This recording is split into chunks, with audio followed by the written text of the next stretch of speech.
السلام عليكم ورحمة الله وبركاته نحمده ونصلي على رسوله الكريم قال رسول الله صلى الله عليه وسلم اللهم إنا نعوذ بك من الهم والحزن وأعوذ بك من العجز والكسل وأعوذ بك من الجبن والبخل وأعوذ بك من غلبة الدين وقهر الرجال أو كما قال عليه الصلاة والسلام সুপ্রিয় দর্শক মণ্ডলী মহান আল্লাহ তাআলার দরবারে শুকরিয়া আদায় করে আপনাদের সকলকে ধন্যবাদ জানিয়ে আজকের এই সুন্দর আয়োজন শুরু করতে যাচ্ছি। আল্লাহ রাব্বি করিম আমাদেরকে সুন্দর একটা জীবন দিয়েছেন। এই জীবনটাকে আল্লাহ রাব্বি করিম আমাদেরকে উপভোগ করার হুকুম করেছেন যে তোমরা কুলু ওয়াশরাবু ওয়ালা তুসরিফু, তোমরা খাও পান করো, সুন্দর জীবন সুস্থ জীবন তোমরা ধারণ করো, তবে এই ক্ষেত্রে তোমরা ইসরাফ করিও না, অর্থাৎ অপ্রয়োজনীয় খরচাদি তোমরা করো না, তোমরা অপব্যয় থেকে নিজেকে বিরত রাখো।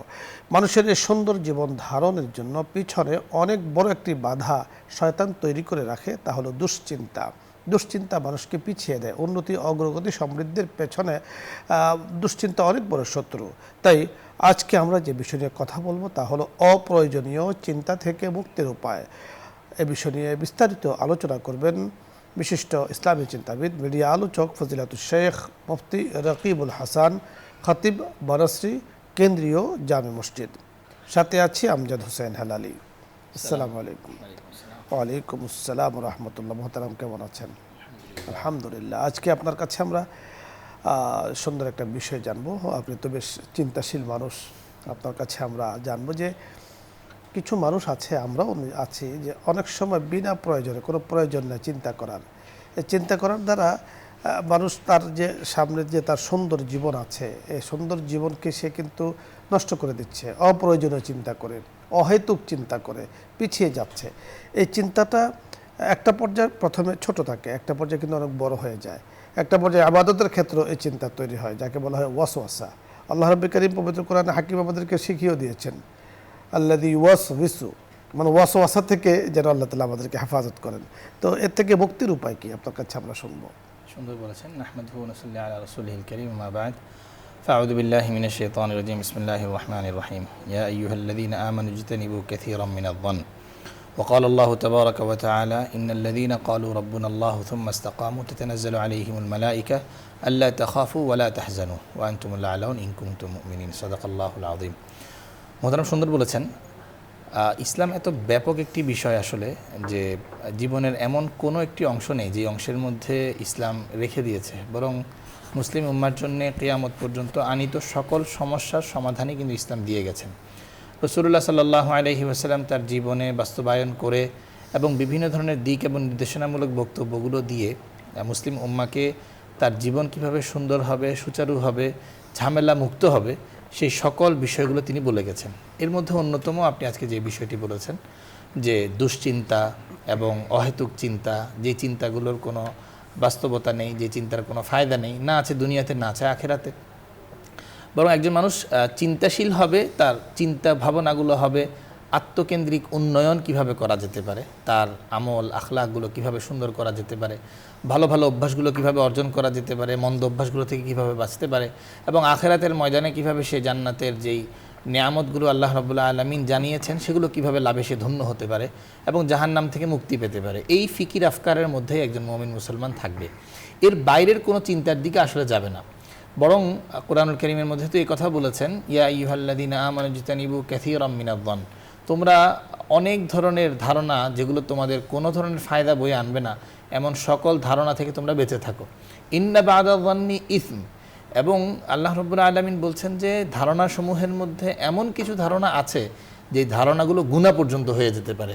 যে চিন্তাগুলো তো অহেতুক, তো অবশ্যই সাথে সাথে সেই চিন্তাগুলো একজন মানুষকে গুনাহের কাজ পর্যন্ত পৌঁছে দিতে পারে। এই জন্য আসলে ধারণাগুলোকে তার মডিফাই করতে হবে, যে আমি আসলে যে ধারণাগুলো করছি সেই ধারণাগুলো কতটা আমার জন্য সঠিক হবে এবং কতটা আমার জন্য ফলপ্রসূ হবে, এবং কোনটা আমার জন্য দুনিয়া আখিরাতে কোনো ফায়দা বলতে কিছু নেই।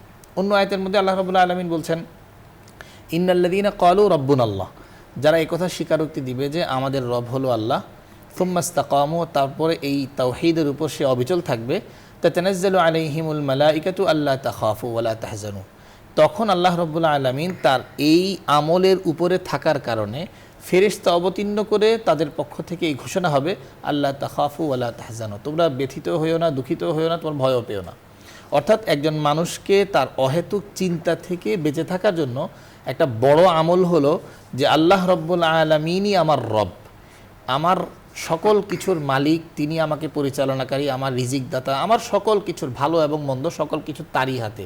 এই কথা স্বীকারোক্তি যদি কোনো মুমিন মুসলমান দিবে, তখন তার জন্য আল্লাহর পক্ষ থেকে ফেরেশতা এসে এই কথার ঘোষণা দিবে যে তোমরা দুঃখিত হয়েও না, তোমরা মন খারাপ করো না। তখন মানুষ দুশ্চিন্তা থেকে কিন্তু বেঁচে যাবে।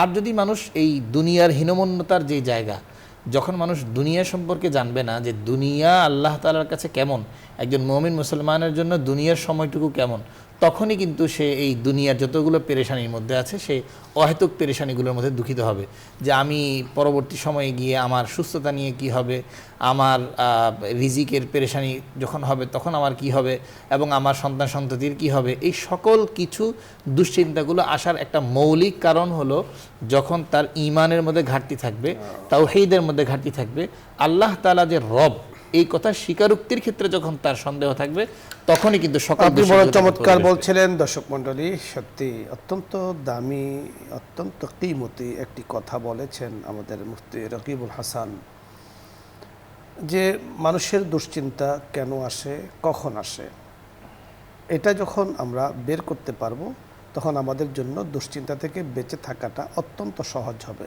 মুক্তির পথ আমরা পেয়ে যাব। আসে কেন?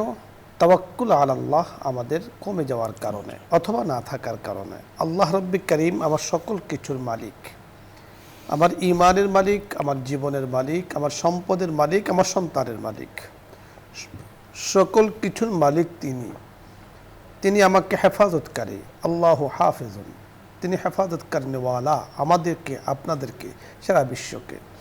তো তিনি হেফাজতকারী, তিনি হেফাজত করছেন, করবেন। আমি যখন কিছু বুঝতাম না, আমার সম্পর্কে কিছু জানতাম না, তখন তিনি কিন্তু আমাকে হেফাজত করেছেন। আমি যখন মায়ের গর্ভে ছিলাম তখন তিনি আমাকে হেফাজত করেছেন। আমি যখন রূহের জগতে ছিলাম তখন তিনিই আমাকে হেফাজত করেছেন। আমি যখন ছোটোবেলায় ছিলাম তিনিই আমাকে হেফাজত করেছেন। তো সর্বাবস্থায় তিনি আমাকে হেফাজত করেছেন, এখনও তিনি করবেন। আমি যখন বুঝতাম না তখন তিনি হেফাজত করেছেন, এখন আমি বুঝতে শিখেছি, এখন আমার সম্পর্কে আমি নিজে চিন্তা করি। উচিত নয়। আল্লাহ তাআলা আমাদেরকে কিছুটা চিন্তা করার এখতিয়ার দিয়েছেন, বিবেক বুদ্ধি খাটিয়ে কাজ করার আল্লাহ তাআলা আমাদেরকে অধিকার দিয়েছেন। এর মানে এই নয় যে অহেতুক কাজে চিন্তা করা, অহেতুক কাজে নিজের সময়কে ব্যয় করা, অহেতুক কাজে নিজেকে পিছিয়ে দেয়া, এটা একেবারেই অনুচিত। তাই দুশ্চিন্তা থেকে মুক্তির প্রধানতম উপায় হলো আল্লাহ রব্বে করিমের উপরে, তাওহীদের উপরে একজন মানুষের আস্থা, অটলতা, অবিচলতা বাড়িয়ে দেয়া। অর্থাৎ আমার সকল কিছুর মালিক রব্বুল আলামিন, আল্লাহ রব্বুনা, আল্লাহ আমার রব, তিনি আমাদের সব। আল্লাহ তাআলাই আমার সকল কিছু করবেন। তিনি শিখিয়েও দিয়েছেন আমার দুশ্চিন্তা কী নিয়ে। যদি অসুস্থতা নিয়ে হয়, তিনি বলেছেন ওই যা মারিত্তু ফাহুয়া ইয়াশফিন, তুমি অসুস্থ হও তখন বলো আমি যখন অসুস্থ হই তিনি আমাকে মুক্তি দান করেন। আমার সম্পদ দরকার, তো আল্লাহ তাআলা আমাকে বলে দিয়েছেন এই কাজ করো, তোমাকে দিয়ে দিব। সন্তান দরকার, তাও তিনি বলে দিয়েছেন রব্বি হাবলি মিনাস সালিহিন। সকল কিছু তিনি আমাকে শিখিয়ে দিয়েছেন। আমি পথ কিভাবে চলবো তাও বলে দিয়েছেন, আমি উপরে কিভাবে উঠবো তাও বলে দিয়েছেন। তাহলে দুশ্চিন্তা কেন? দুশ্চিন্তা থেকে বাঁচার উপায় একমাত্র হলো তাওয়াক্কুল আলাল্লাহ, আল্লাহ পাকের উপরে আমাদের ভরসা বাড়িয়ে দেওয়া। অবশ্যই অবশ্যই আমাদের ঈমানের ঘাটতি আছে, বিশ্বাসের ঘাটতি আছে, আস্থার ঘাটতি আছে। এই কারণেই আমরা দুশ্চিন্তা, অপ্রয়োজনীয় চিন্তা আমরা করে থাকি। আল্লাহ তাআলা আমাদেরকে তৌফিক দান করেন। বাঁচার যে উপায়টি আমরা বললাম ইসলামের দৃষ্টিতে, সেটা অবলম্বন করার তৌফিক দান করেন।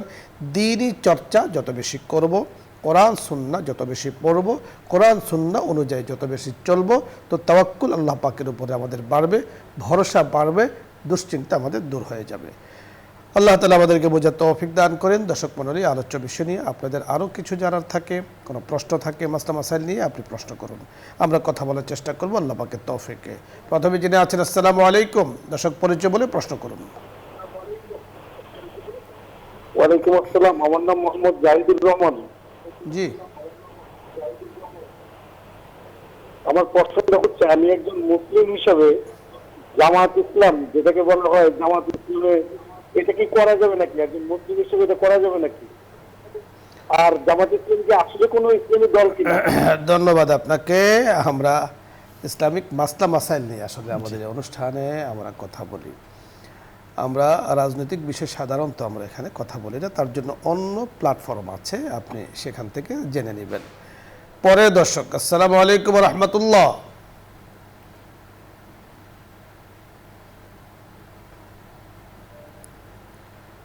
দর্শক শুনতে পেয়েছেন? প্রশ্ন বলুন।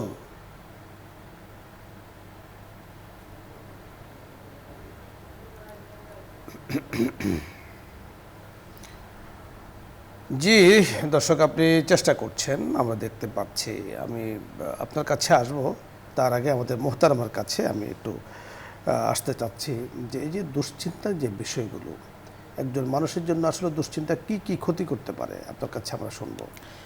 একজন মানুষকে দুশ্চিন্তার সর্বপ্রথম যে বিষয়টি তাকে ক্ষতি করবে, তার নিজের জীবন সম্পর্কে হীনমন্যতায় ভোগাবে, এবং এই হীনমন্যতা থেকে তার ব্যক্তিগত জীবন, পারিবারিক জীবন, তার সামাজিক জীবন, রাষ্ট্রীয় জীবন, সে যেই স্তরে থাকুক না কেন, তার জীবনের কোনো কাজটুকুকে সে সুচারুভাবে করতে পারবে না। প্রতিটি কাজের মধ্যেই তার সেই অস্থিরতা, সেই ওয়াসওয়াসা, সেই ধরনের হীনমন্যতায় সে ভুগতে থাকবে। অর্থাৎ তার ব্যক্তি বিকাশের ক্ষেত্রে কিন্তু অনেক বড় অন্তরায় হয়ে দাঁড়াবে দুশ্চিন্তা। ধন্যবাদ। জি দর্শক, আসসালামু আলাইকুম, আপনার প্রশ্ন বলুন। দর্শক, আপনার প্রশ্ন বলুন।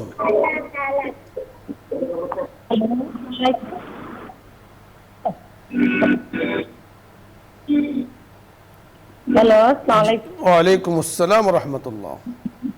হুজুর, আর ভাই প্রশ্ন বলুন। ক্যান্সার রোগী আছে তো, আর আমার স্বামী করবেন। আপনার কথাগুলো বোঝা যাচ্ছে না, সম্ভবত আপনি বোঝাতে চেয়েছেন কেউ ক্যান্সারে আক্রান্ত, তো এর থেকে বাঁচার উপায় কি? বাঁচানোওয়ালা তো একমাত্র আল্লাহ তাআলা, তিনি বাঁচাতে পারেন। আমরা আপনাকে যে পরামর্শটা দেব মোহতারাম, এক নম্বর বিষয় হলো আসলে কুলু মিনাত তাইয়্যিবাত। কোরআন কারীমের নির্দেশনা হলো তোমরা ভালো জিনিসগুলো, শরীরের উপযোগী জিনিসগুলো খাবার গ্রহণ করো। আমাদের দেশে আমাদের খাবারের সচেতনতাটা খুব কম। আল্লাহ তাআলারই নির্দেশ যে আমার শরীরের জন্য উপযোগী যেই খাবার সেটাকে গ্রহণ করা। এজন্য অসুস্থতা থেকে বাঁচার জন্য এক হলো আল্লাহ তাআলার কাছে দোয়া করবে, দ্বিতীয় হলো তার শরীরের জন্য উপযোগী যে খাবারটুকু সেটাকেই গ্রহণ করবে। যে খাবারটুকু আমার শরীরের জন্য সামঞ্জস্যপূর্ণ নয় তা থেকে বেঁচে থাকবে। আর রোগ হয়ে যাওয়ার পর আল্লাহ তাআলার পক্ষ থেকে দুটো নিয়ম, একটি হলো যে তৈব হিসেবে চিকিৎসা করবে, সুন্নাহ হিসেবে, আর সাথে সাথে কিছু সাদাকা করবে। এই দুটির মাধ্যমে তিনি তার আরোগ্য লাভের জন্য চেষ্টা করবেন। জি জি। পরের দর্শক, জি আসসালামু আলাইকুম ওয়া রাহমাতুল্লাহ। ওয়ালাইকুম আসসালাম ওয়া রাহমাতুল্লাহ। ভাই কেমন আছেন? জি ভাই, ভালো আছি আলহামদুলিল্লাহ। আলহামদুলিল্লাহ। ভাই আমার একটা প্রশ্ন, আমি আফাজ মাওলানা আব্দুল আউয়াল। জি জি বলুন। কিছুক্ষণ আগে একজন আপনাদেরকে প্রশ্ন করলো জামায়াতে ইসলাম কি কোনো ইসলামী দল কিনা। জি, আপনার কি প্রশ্ন তাই বলুন। ধন্যবাদ আপনাকে। আমরা কোনো ব্যক্তির ইসলাম নিয়ে তো আমরা আসলে কথা বলি না।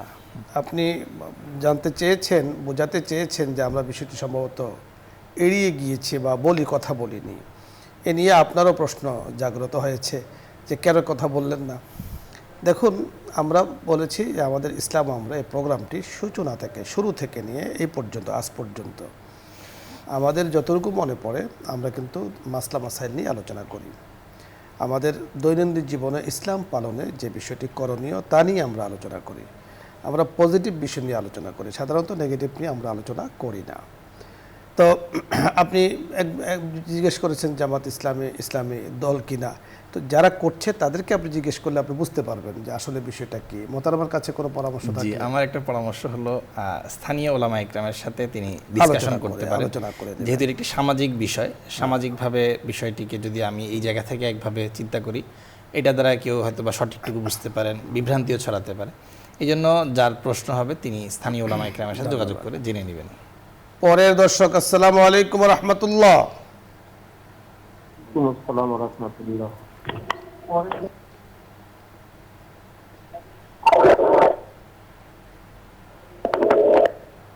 আসসালামু আলাইকুম। ওয়ালাইকুম আসসালাম।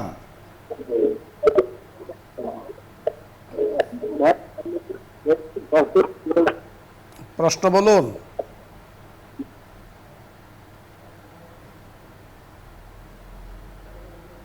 পরের দর্শক, আসসালামু আলাইকুম। ওয়ালাইকুম আসসালাম রহমতুল্লাহ বারাকাতু। আসসালামু আলাইকুম। ওয়ালাইকুম আসসালাম ওয়া রাহমাতুল্লাহ। আপনারা ভালো আছেন? আলহামদুলিল্লাহ, আল্লাহ তাআলা ভালো রেখেছেন। আমার একটা কথা, আমার স্বামী নামাজ পড়ে আছে, লাইলা কলমা পড়তে পড়তে উনি মারা গেছে। ওনার কি রোজা করতে পারবো আমি? বুঝতে পেরেছেন? জি, ধন্যবাদ। আমরা কথা বলছি। উনি নামাজ পড়েছেন, রোজা মনে হয় করতে পারেননি এমন কিছু বলছেন। হতে পারে ওরা রোজা উনি করতে পারবেন কি জি না, রোজার জন্য কাফারা দিয়ে দিবেন যদি তিনি সক্ষম হয়ে থাকেন। জি জি, কাফারা দিয়ে দিবেন। ওনার পক্ষ থেকে আপনি রোজা করলে সেটা আদায় হবে না। পরে দর্শক, আসসালামু আলাইকুম ওয়া রাহমাতুল্লাহ। আসসালামু আলাইকুম। আসসালামু আলাইকুম ওয়া রাহমাতুল্লাহ। হুজুর ওয়ালাইকুম কেমন আসসালাম। আছেন হুজুর? আচ্ছা, আলহামদুলিল্লাহ। হুজুর, আমার একটা কোশ্চেন ছিল যে আগামীকাল দেখলাম দুপুর 3টা-4টার আগে এক মসজিদে আজান দেয়, আসরের আজান। তো ওইখানে বললাম যে ওরা কি বলতেছে, ওরা আপনার সুন্নি না মানে অক্ত হওয়ার আগে আপনার দৃষ্টিতে ধন্যবাদ, আমরা বুঝতে পেরেছি আপনার দৃষ্টিতে যে ওরা সময় হওয়ার আগে আজান দিয়ে দিয়েছে, কেন বা তারা কারা? জি, এক্ষেত্রে আসলে যারা সেই মাযহাবটিকে অনুসরণ করছেন, আমরা যারা বর্তমান সময়ে তাদেরকে আহলে হাদিস হিসেবে চিনি, তারা তাদের হিসেব অনুযায়ী নামাজ পড়ে নেবেন। আমরা যেহেতু হানাফি মাযহাবকে অনুসরণ করি, আমাদের শরিয়ার ব্যাখ্যাটা হলো 2 মিছিল পরিমাণ সময় শেষ হওয়ার পর আসরের ওয়াক্ত শুরু হয়, অর্থাৎ জোহরের ওয়াক্ত শেষ হয় আমাদের এখানে এখনকার সময় প্রায় 4:30টার পর, 4:35-এর দিকে। এরপরে আমাদের এখানে আজান হবে, এরপরে নামাজ হবে। হ্যাঁ, ধন্যবাদ। অর্থাৎ সহজে আমাদের মুফতি সাহেব যে বিষয়টি বলেছেন, এখানেও আমরা ওই যে বলতে চাই যে কিছু মানুষ আছে তারা একটা মত অবলম্বন করে, তার সেই অনুযায়ী তাদের দৃষ্টিতে ওই সময় আজান হয়ে যায়, তারা এই যে আজানে অক্ত হয়ে যায় আজান দেয়। আমরা যে বিষয়টি মেনে চলি তা হলো প্রত্যেক ব্যক্তির ছায়া, অর্থাৎ আপনি আমি, আমরা কোনো জায়গায় দাঁড়ালে তো আমাদের ছায়াটা আমাদের ডবল হবে, ডবলের পরে আরেকবার হবে, অর্থাৎ ছায়াটাই ডবল হবে। এটাকে বলা হয় 2 মিছিল। ছায়াটা যখন আমাকে বাদ দিয়ে ছায়া আসলি, অর্থাৎ আপনাকে বাদ দিয়ে আমাকে বাদ দিয়ে একটা গাছ দাঁড়িয়ে আছে, গাছের ছায়া বাদ দিয়ে ডবল যখন হবে তখন আসর রক্ত হবে। এখানেও ইমামদের কিছুটা দ্বিমত আছে, আলোচনা পর্যালোচনা আছে। তো সংক্ষেপে হলো যে 4:30টার পরে এটা আবার উঠানামা করে। এই সময়টা আপনি যখন আমাদের মসজিদগুলোতে আজান হয় তখনই আপনি নামাজ পড়বেন। ধন্যবাদ মুফতি সাহেব আপনাকে। দর্শক মণ্ডলী, আপনাদের সকলকে ধন্যবাদ জানাচ্ছি। আজকের এই সুন্দর আয়োজন, আপনারা অংশগ্রহণ করেছেন, অনেকগুলো প্রশ্ন করেছেন। আমরা বারবার যে বিষয়টি আমাদের এই অনুষ্ঠানে আমরা বলে থাকি, আমরা মাসলা মাসাইল নিয়ে আলোচনা করি, অর্থাৎ ইসবাতি আমরা আলোচনা করি, আমাদের ফাজাইল পূর্ণ আমরা আলোচনা করি। আমরা আরও বিভিন্ন প্ল্যাটফর্ম আছে, এক এক জায়গাতে এক একটা আলোচনা হয়। আমরা এখানে আমাদের অনুষ্ঠানের জন্য যে রীতি আমরা অবলম্বন করি তা হলো আমাদের দৈনন্দিন জীবনে ইসলাম পালনে আমাদের কি কি করণীয় সেটা নিয়ে আমরা আলোচনা করছি। আলহামদুলিল্লাহ, আমাদের নিয়মিত দর্শক যারা আছেন তারা ইতিমধ্যে দেখতে পেয়েছেন, শুনতে পেয়েছেন, এবং আলহামদুলিল্লাহ অনেকের জীবনের মাঝে একবারে আমূল পরিবর্তন হয়েছে, জীবনটাকে গঠন করেছেন, সুন্দর করেছেন আমলের মাধ্যমে। আল্লাহ রাব্বি করিম আমাদেরকে তৌফিক দান করুন, ইসলামকে বুঝার, ইসলামের সঠিক মেজাজ যেন আল্লাহ পাক আমাদেরকে দান করেন, আমিন ইয়া রাব্বাল আলামিন। আজকে আপনার সকলকে ধন্যবাদ জানিয়ে আগামী প্রোগ্রামের আমন্ত্রণ জানিয়ে আজকের মতো বিদায় নিচ্ছি। আসসালামু আলাইকুম ওয়া রাহমাতুল্লাহি ওয়া বারাকাতুহু। এখন দোয়া হবে, দুরূদ ইস্তিগফার পাঠ করি। আস্তাগফিরুল্লাহ রাব্বি মিন কুল্লি যামবি ওয়া আতুবু ইলাইহি লা হাওলা ওয়ালা কুওয়াতা ইল্লা বিল্লাহিল আলিয়্যিল আযীম। আল্লাহুম্মা সাল্লি আলা মুহাম্মাদিন ওয়া আলা আলি মুহাম্মাদ কামা সাল্লাইতা আলা ইব্রাহিম ওয়া আলা আলি ইব্রাহিম ইন্নাকা হামিদুম মাজিদ। اللهم بارك على محمد وعلى آل محمد كما باركت على إبراهيم وعلى آل إبراهيم إنك حميد مجيد.